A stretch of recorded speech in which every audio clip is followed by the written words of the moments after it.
जय श्री कृष्ण। मनुष्य के जीवन में जब समता आ जाती है तो जीवन में कुछ कमी भी रह जाता है, तो भी उसका जीवन मोक्ष को प्राप्त कर जाता है। जैसे मनुष्य का कर्म और कर्तव्य दोनों सेम हो जाता है। कहने का मतलब कि कथनी और करनी दोनों मिल जाता है तो जीवन सफल हो जाता है। जीवन मनुष्य को जो प्राप्त हुआ है ये केवल भोग के लिए प्राप्त नहीं हुआ है, सुख सुविधा प्राप्त करने के लिए केवल नहीं हुआ है। ये जीवन का जो अभिलाषा होनी चाहिए वो जीवन को सफल बनाने वाला होना चाहिए। संसार की नाशवान पदार्थ हमारी जीवन को कल्याण नहीं कर सकता है, हमारे जीवन में वो खुशियां नहीं ला सकता है। जो खुशी हमें जीवन से मिलना चाहिए, क्योंकि जीवन में खुशी तो तब आती है जिस काम के लिए भगवान ने ये जीवन को बनाया और वो काम हो जाता है। जैसे हम कहीं जा रहे होते हैं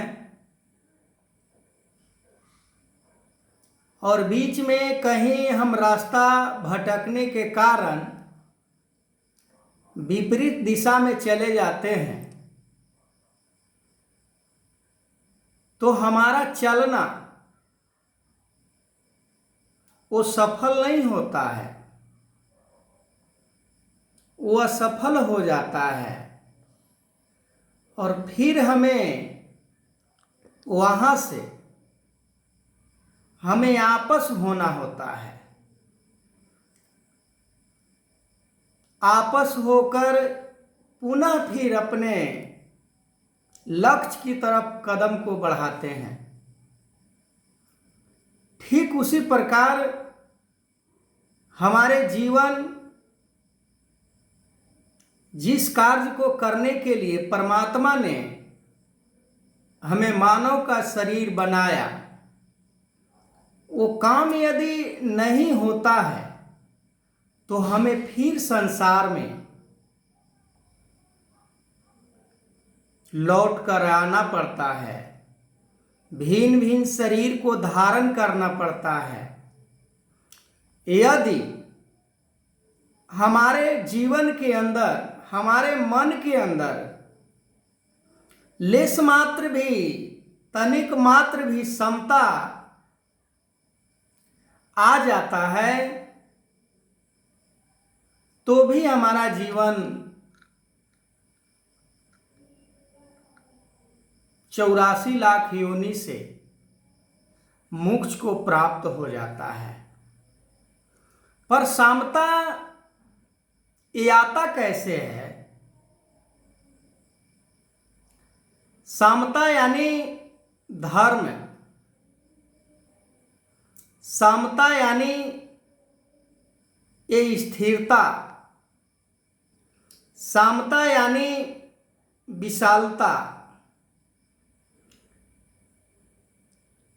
समता यानी हम यूँ कहें कि समता यानी परमात्मा।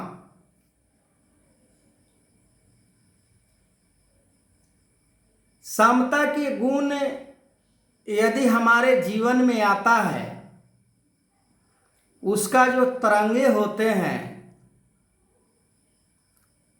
वो किन किन गुणों से युक्त होता है, पीछे भी दास भगवान कृष्ण दास भाव से कह रहे हैं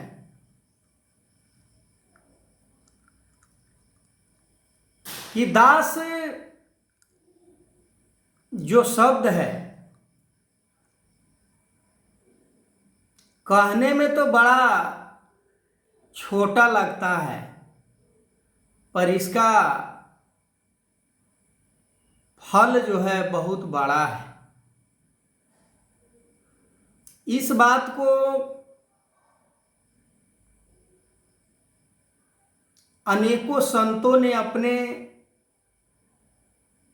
व्याख्यान में गाया है